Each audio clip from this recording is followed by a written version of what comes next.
Nothing else responded. The buildings were grandiose, like cinemas gone dark. The lower windows boarded up and plastered with posters for rock groups and the dud grins of politicians in the previous year's elections. The names of newspapers, printing works, engineering firms in forward-looking deco script could still be read above the padlocked entrance grilles. There was a sense that cacophonous all-night business had been done here, and that the city, with a certain unflustered malevolence, had chosen its moment and stilled it, and reasserted its own dead calm. At the street's end was the long, vulgar front of a hotel, the Pilgrimage and Commercial, still with its brass entrance rail and the red and blue badges of motoring clubs. I climbed the steps amid the ghost throng of arrivals and peered through the splendid glass doors onto a shadowy half-acre of mud and rubble. I was at a bar that was quite crowded, back in the middle of town. I'd had a few drinks, my sense of possibilities was bobbing up again, as well as a feeling of justified delay. I'd only just arrived. There was time for everything. I looked out through my cigarette smoke and the coppery half-light at various strangers, some chatting, some embracing, others airily alone. It was called the Cassette. I had a presentiment of it in a month or two's time, when these first impressions of brass taps and bottle glass windows and little varnished compartments would be dulled, and I would take the manners of the two barmen, one taciturn, the other solicitous, for granted. I smiled at my own sense of anticipation, of being poised for change, ready to fall in love, and finding myself in the midst of this ordinary evening, in the oddly mock Tudor surroundings of the city's one gay bar. I thought perhaps I should go and eat somewhere, but I ordered another beer first. They were quick and lightweight. You could have as many as you liked. I stretched and admitted how tired I was.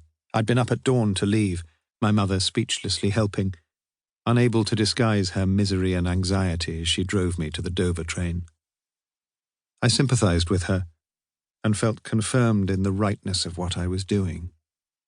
It was something I couldn't explain, although explanations were asked for. I had mumbled reluctantly about time running on, and about the job abroad being only temporary, but not about the darker sense of stepping already along the outward edge of youth, and looking back at those who were truly young, with unwelcome eagerness and regret. Just in front of me was a boy with thick fair hair and a long, rather mouthy face. It must be a local type.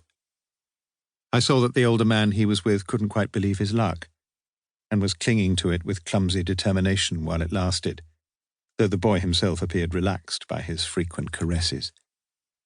I caught the boy's eye from time to time while he carried on talking as if he couldn't see me. I found myself idly imagining our life together. A middle-aged man in a suit came and stood by me and started talking about his success in business.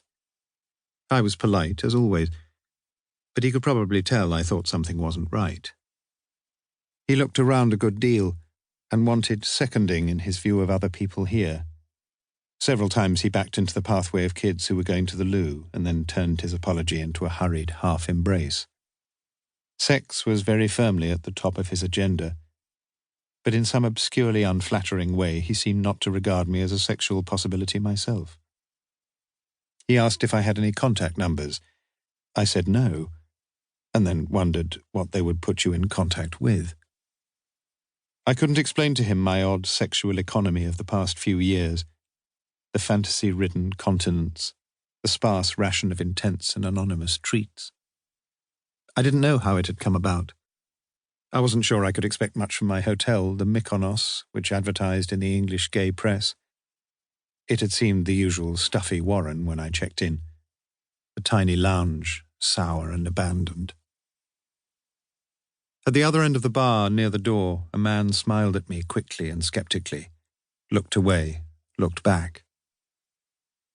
I stopped off by him for one more drink, offered him one, puzzling for a moment over my fold of high-denomination notes, the unfamiliar portraits of the makers of Belgian history. There was a dangerous quality to him, square